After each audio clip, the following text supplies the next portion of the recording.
నీ వాక్యము నా పాదములకు దీపము. పితా పుత్ర పరిశుద్ధాత్మ నామమున ప్రభువునందు మిక్కిలి ప్రియమైన సహోదరి సహోదరులారా, ఈనాటి ధ్యానాంశం దైవవాక్కు.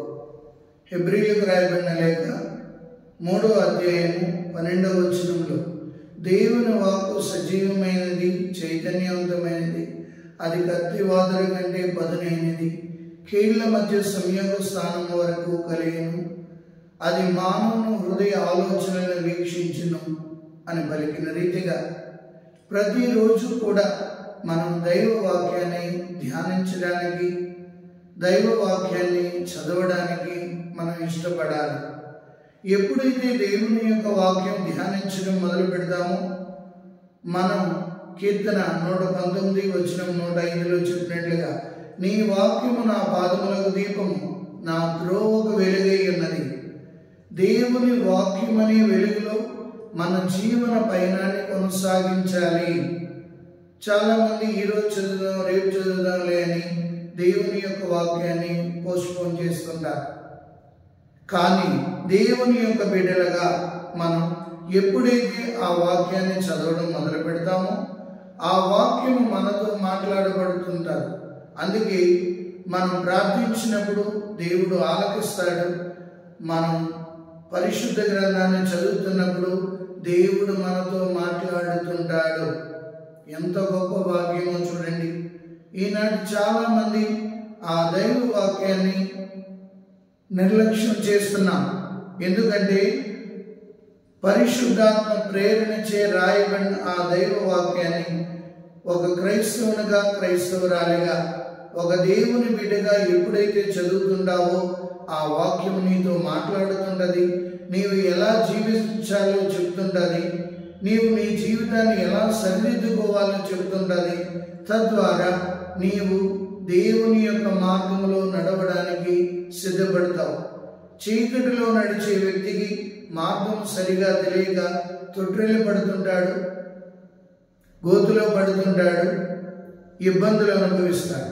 కానీ ఏ వ్యక్తి అయితే దేవుని యొక్క వాక్యాన్ని నిరంతరం ధ్యానించగలుగుతుంటాడో, లేక చదవగలుగుతుంటాడో, ఆ వ్యక్తి ప్రభు మార్గంలో నడవడానికి ఆ వాక్యము సహాయపడుతుంది.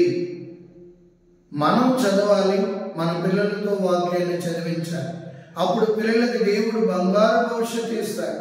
ఈరోజు చాలా మందిలో నిరాశ, నిస్పృహ, ఆందోళన, ఆవేదన, ఏదో తెలియని వెలికితనం, ఏదో తెలియని బాధ మనుషుల్లో నానాటికి పెరిగిపోతుంది.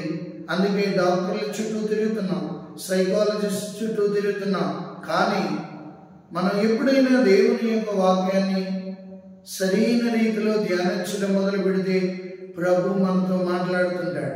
ఇర్మియా గ్రంథం 29వ అధ్యాయం 11వ వచనంలో చూసినట్లయితే, నేను నీకు బంగారు భవిష్యత్తునిచ్చిదని, నేను నీ అభివృద్ధినే కానీ వినాశనం కోరనని పలికే దేవుడున్నాడు.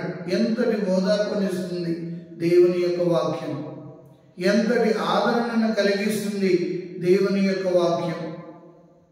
కావున మనం దేవుని యొక్క వాక్యాన్ని ప్రతిరోజు కొంతసేపు ధ్యానించడం మొదలు పెడితే ప్రతిరోజు శుద్ధి చేయబడతాము.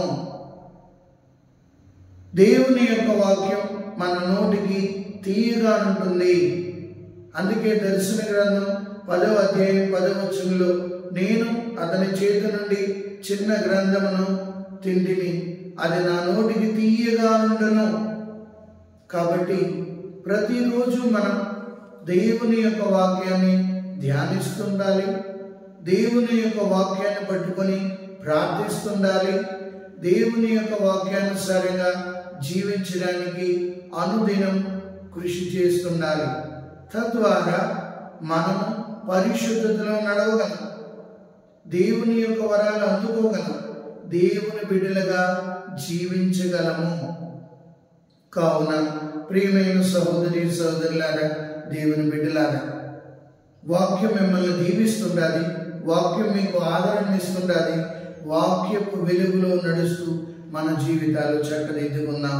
ఆ ప్రభు మిమ్మందరినీ దీవించి అనుదినము పరిశుద్ధ గ్రంథం పారాయణం చేస్తూ ప్రభు బిడ్డలుగా జీవిద్దాం.